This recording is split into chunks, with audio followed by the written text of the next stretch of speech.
Assalamualaikum warahmatullahi wabarakatuh. Waalaikumsalam warahmatullahi wabarakatuh. Selamat datang kembali di mata kuliah Audit 2 dengan dosen kita Pak Dr. Pardi. Dr. Pardi. Sekaligus dosen sekaligus praktisi ya Pak ya? Ya, alhamdulillah. Sejak 87 saya sudah praktisi. Oke, di pertemuan keempat kali ini akan membicarakan tentang apa? Silakan Pak.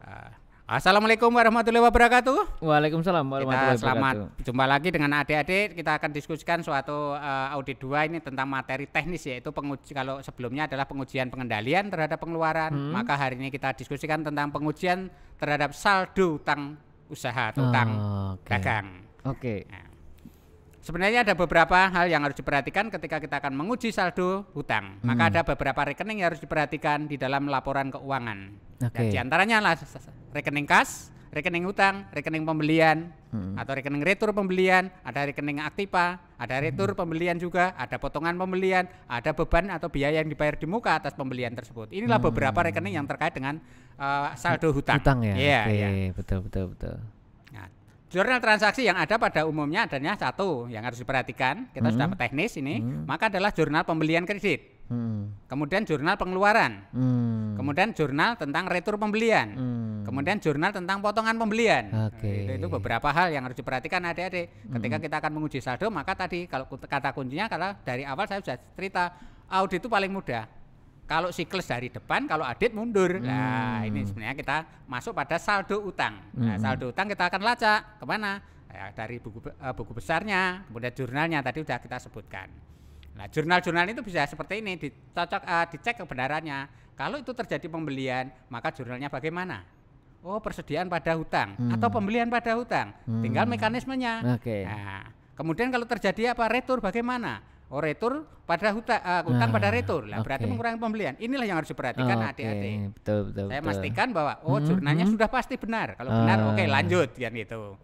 Ini ada beberapa yang terkait ini. Catatan akuntansi yang ada apa? Lah, bedanya apa? Kalau tadi dikatakan ini rekening yang terhubung atau katakan kumpulan rekening yang ada, maka catatannya satu, kita lihat buku pembantu utang. Kita punya saldo utang sekian, dicek di buku pembantunya ada enggak? Nah, ya ada. Kalau ada lengkap, bisa memastikan. Kemudian kita lihat buku persediaannya ada enggak? Nah, kalau ada kita pastikan, sudah cocok. Barangnya ada, jumlahnya sama, nilainya sama. Nah, itu cocok. Itu beberapa yang harus dikaitkan. Nah, ini beberapa yang kita lihat. Kita akan melihat juga di dalam audit utang ini sebenarnya ada dua kok. Kalau kita bicara utang, ada utang lancar, utang tidak lancar. Nah, ini sebenarnya yang harus diperhatikan ya. Kemudian karakter penyajiannya saya kira adik-adik ini karena sudah belajar katakan akuntansi 1 sampai 4 pengantar 2, katakan sampai dengan intermediate 2, saya yakin karakteristik penilaian tidak ada masalah. Kita lanjut saja supaya untuk mempersingkat waktu.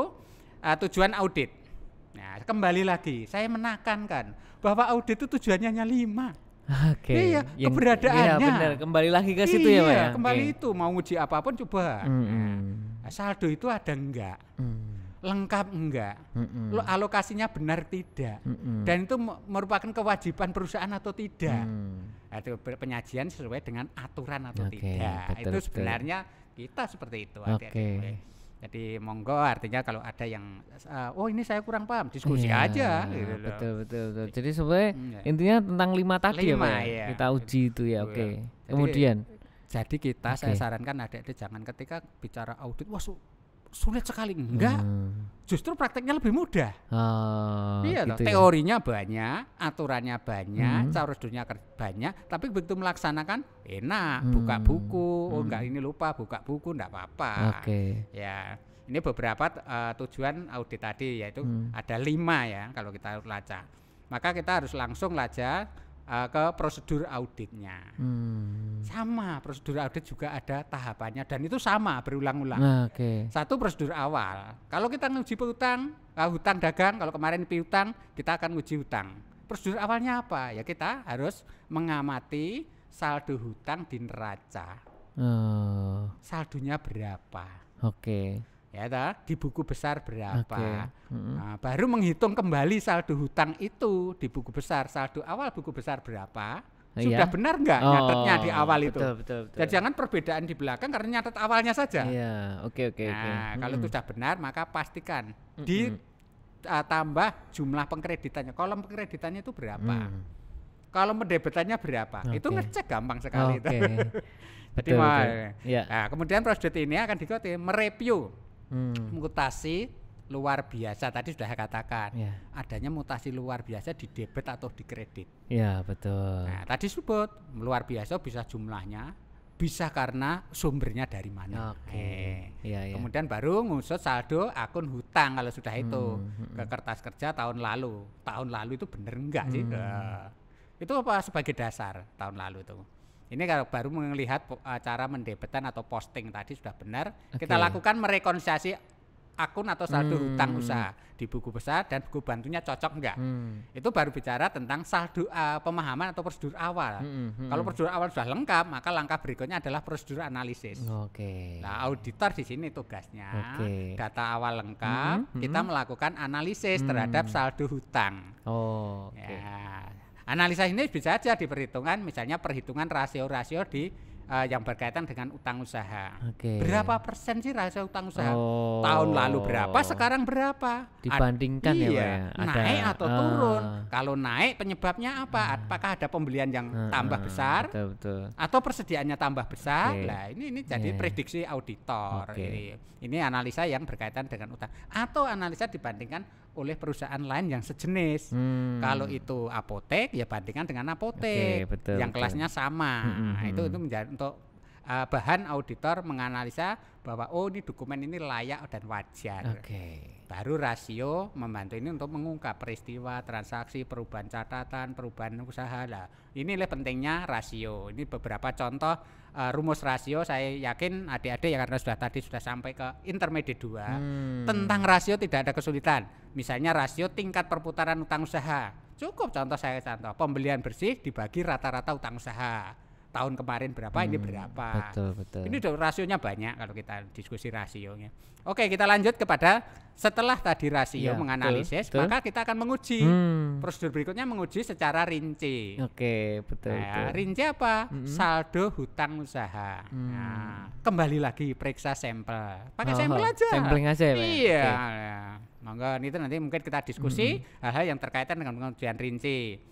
Kemudian melakukan pisah batas. Apa yang disebut pisah batas? Saya ulangi lagi. Setiap laporan keuangan itu akan ada pisah batas, yaitu di akhir periode. Maka kembali pada seperti menguji piutang kemarin, pisah batas. Kalau ini utang usaha, maka pisah batas pembelian di akhir periode. 31 Desember, seminggu sebelum dan seminggu sesudahnya, maka kita ambil sampel di situ. Jangan sampai ada pembelian harusnya masuk Desember, masuk Januari, atau pembelian Januari itu diakui di Desember lah. Ini pisah batas. Nah, kemudian baru meriksa dokumen-dokumen secara detail, fakturnya, laporannya sama ini tadi ya. Jadi kita tidak ada sulitnya, tinggal kita teliti saja ya.